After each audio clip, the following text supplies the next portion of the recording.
પાસોદરા ગામની છું હું રહેવાસી. વતન મારું દાતરાણા અને સુરતનગરી પાસોદરા ગામની છું હું રહેવાસી. શોખ છે મારો વર્તમાન પરિસ્થિતિને તમારી સામે લાવવાનો, અંત મારા હૃદયમાં ઉતારવાનો. એવી લુહારપુરમાં જન્મેલી દીકરી મકવાણા આયુષી બકુલભાઈ નામ છે મારું. ત્યારે સમૂહ લગ્ન ઉત્સવમાં દાંપત્ય જીવનની શરૂઆત કરતા તમામ નવયુગલોને મકવાણા આયુષી બકુલભાઈના વંદન. સાથે સોનાની સિંહાસનના સરતા જેવા મુખ્ય મહેમાનશ્રીઓ, વડીલો તેમજ નારી શક્તિઓને તેમજ આ સૃષ્ટિના સર્જનહાર શ્રી વિશ્વકર્મા દાદાના શરણમાં મારા કોટી કોટી સ્નેહને જતન વડે વંદન કરું છું. સ્નેહને જતન વડે વંદન કરું છું. શબ્દને કાગળમાં મૂકીને તેને ચંચિત કરું છું. બે શબ્દ મારા દિલના બહીને આપ સૌનું સ્વાગત કરું છું.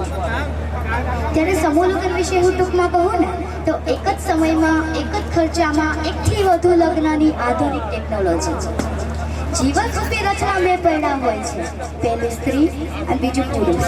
તે લગ્ન પ્રસંગથી જ એક નવા સંબંધ સાથે જોડાય છે. જ્યારે ખોટા ખર્ચા સિદ્ધ થાય એ મારા હૃદયની તમારા સમક્ષ વાત કરવી છે. કોણ જાણે સમાજની કેવી રીત હશે, કોણ જાણે સમાજની કેવી રીત હશે. લગ્ન પ્રસંગની ઉજવણી તો સાવ અનોખી જ હશે, પણ જ્યારથી હું સમજની થઈ છું ત્યારથી આ વિચાર મારા મગજમાં આવ્યા જ કરે કે શું કુદરતની એવી રચના છે કે વળઘોડો કાઢવો જ પડે. ટ્રાફિક અને ધ્વનિ પ્રદૂષણ ફેલાવવાનો શું અર્થ છે? શું ડીજે વગર સપ્તપદીના ફેરા નથી ફરી શકાતા? આપણા પેટની ભૂખ 80 થી 100 ગ્રામની હોય છે, તો 600 થી 800 રૂપિયાની ડીશની શું જરૂરિયાત છે? નવયુગલોની રીત તો પાલવે બંધાય તો ચોરીનો માંડવો લાખોમાં કેમ લખાય છે? આ શુભ પ્રસંગે દીકરી પાર્લરમાં તૈયાર થાય એમાં કંઈ વાંધો નથી. એના પર ઘણા શોખ હોય છે, એને પર ઘણા સપના જોયા હોય છે. પણ જ્યારે મૂળ જજે ઉગમણે દેશ એવા ગીતો ગવાય છે ત્યાં ડીજેના પડઘા કેમ સંભળાય છે? શું મામેરું વધાવવું જ પડે? સોશિયલ મીડિયા પર એક પોસ્ટ ખૂબ વાયરલ થઈ હતી કે મામેરાની વિધિ સમયે એક બેનની આંખમાંથી આંસુ આવી ગયા. તેનો ભાઈ તેની માટે ઓછું મામેરું લાવ્યો એ માટે નહીં, પણ લગ્નમાં હાજર થયેલી સ્ત્રીઓ તેના ભાઈનું સામાન્ય મામેરું જોઈને તેનું મજાક ઉડાવતા હતા.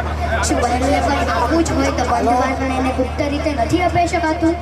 અરે ટેબલ પાસે ત્યાં મૂકાતા હશે મારા મોટા હાટુભાઈ. અને હમણાં તો સાવ અલગ જ વાના રસમ, પીઠી રસમ, છાપ ડેકોરેશન. અને છાપ ડેકોરેશનના અંગ્રેજી મોંઘાદાર કપડાં અને ટેબલ નીચે 10 લાખ રૂપિયાના ઘરેણા તો ખરા જ. શું આપણે તેને રોજ પહેરવાના છીએ તે ક્યાં રહેવાના છે? ઘરની તિજોરીમાં કે બેંકના લોકરમાં? આપણી ગુજરાતીઓમાં એક કહેવત છે ને, લાંબા જોડી ટૂંકો જાય મરે નહીં ને માંદો થાય. સ્વાભાવિક વાત છે. મોંઘાદાર ખર્ચા અમીર વર્ગ અને પૈસાદાર લોકો કરે, પણ નાનો માણસ પોતાની હેસિયતથી વધારે કરવા જાય ને તો મુશ્કેલીમાં પડાઈ જાય. કોરોના આવ્યો પણ આપણને એક વાત સમજાવતો ગયો કે માણસ ઓછા ખર્ચે પણ પોતાનું જીવન સારી રીતે જીવી શકે છે. દેખાદેખી કરીને, ખોટા ખર્ચા કરીને પોતાના દીકરી કે દીકરાના ધામધૂમથી લગ્ન માટે તેના પિતા પર કેટલી મોટી જવાબદારી આવી પડે છે. આ બધું જાણવા છતાં મૌન સેવાય છે. આ બધું જાણવા છતાં મૌન સેવાય છે. દુઃખ તો ત્યારે થાય છે, નથી ને તો એ કરવા જાય છે અને અંત સુધી હપ્તા ભરાય છે. કદાચ એટલે સમૂહ લગ્નનું આયોજન એ માટે કરવામાં આવ્યું છે કે માણસ પોતાની ગજાઓ પર ખર્ચ ન થાય અને તેની મૂડીને અંત સુધી બચાવી શકે, એટલે સમૂહ લગ્નનું આયોજન કરવામાં આવ્યું છે.